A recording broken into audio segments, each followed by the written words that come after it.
Neil Ratner Rock here with a story.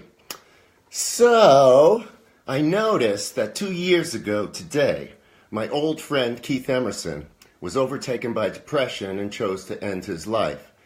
And although I usually don't like to do posts about people on the day they died, today's kind of a meaningful day, and I'm going to make an exception, and I'm going to tell you some things you might not know about my old friend Keith Emerson. All right, so I'm going to start with a paragraph on my first impressions of Keith from my soon-to-be-released book, Rock Doc.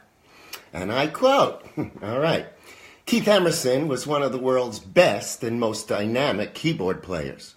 He appeared on stage like something from outer space, wearing tight silver gray pants and a short silver jacket accentuated by extremely exaggerated shoulders. Knee-high black leather boots with heavy silver buckles completed the outfit. Now, the centerpiece of his rig was a Moog synthesizer, a massive piece of electronics with many cross wires and flashing lights, which stood above his Hammond B3 organ. Keith's love and knowledge of classical music and his groundbreaking use of electronics set the tone for the band. And let me tell you, man, it was a trip. It really looked like somebody had come from outer space. You got to imagine this outfit, and if anybody saw them in the early 70s, you know exactly what I was talking about. Now, interestingly enough, Keith never had any real formal training. His father was a telephone engineer who played piano on the side and actually did arrange for some lessons, so he did have some formal training. But as Keith once told me, the teachers were little old ladies, locals, with limited knowledge and skill. But he did learn a little bit about classical music, which totally inspired him. Now, I'm going to play a little music in the background because I want to. Right, we know what this is, right? What more appropriate tune to represent Keith than Fanfare for a Common Man, Aaron Copland's piece. Okay.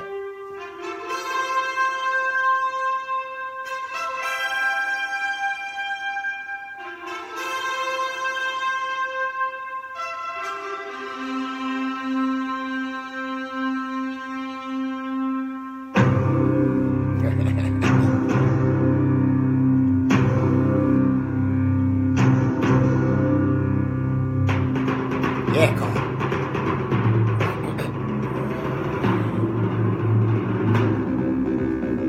Greg, on the bass. Yeah. Okay. Now, Keith listened to jazz on the radio, and he used jazz sheet music from Dave Brubeck and George Shearing, and that's how he learned. He learned about jazz from listening, reading the sheet music, and reading jazz piano from books. And it was his interest in jazz that led him to the Hammond organ.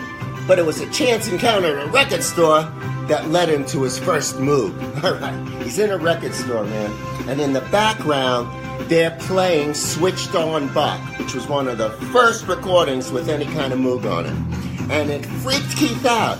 And after asking the store owner, what the heck is this record and what's he playing? And the guy told him it was Switched On Bach and it was a Moog. Keith realized he had to have one. Now, at the time, he was in the band The Nice, and they just happened to have a gig in about a week at London's Royal Festival Hall, accompanied by the Royal Philharmonic Orchestra. This is my cat, Shroomy. She insists upon being on my lap when I'm doing this. All right. Now, his friend, Mike Vickers, from Manfred Mann's band, happened to own a Moog. And he not only lent it to Keith, but he actually set it up for Keith and he hung out to make sure that it would work right. Now, I have to tell you, you would think that Keith is a super technological guy, but he wasn't. He was almost like a technophobe. And we always had a special technician traveling with us just to deal with Keith's keyboards.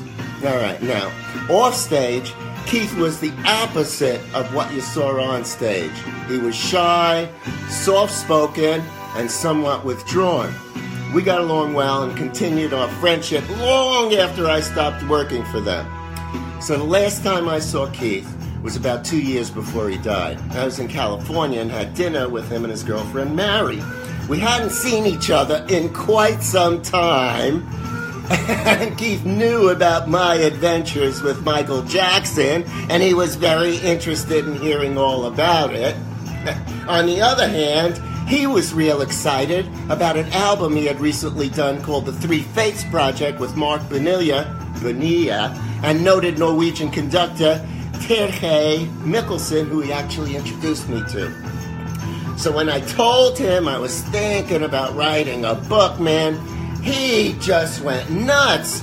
And he pulled out an autographed copy of his book, and he just encouraged me to continue writing. Man, we had a great visit. All in all, it was a great visit. All right. A few months ago, I went to London to speak at a tribute held by Greg Lake. I posted about it, I told you about it. And to my great surprise, Keith's family was there. Now, I hadn't seen his ex-wife Eleanor in over 40 years. And the last time I had seen his son Aaron, he was a very little boy. And it was in New York City. He came to my apartment. I had a very sick dog. And Aaron and the dog got along. It was a beautiful thing, man. It was a beautiful thing. And seeing him all grown up, and by the way, his son plays, and he plays, and seeing Eleanor, it was quite emotional, and it really kind of completed the circle for me. So, yeah, Keith, love you and miss you, man. That's my story. Let's listen to a little Keith.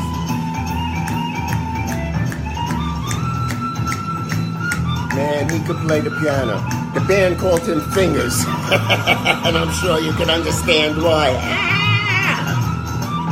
All right, so that's my story. I hope you enjoyed it. Have a great rest of the weekend. Have a nice day. If you're in the States, I hope you sprung forward and changed the clocks this morning. That's why I'm a little late.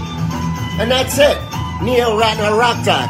Have a great day, and I'll see you real soon.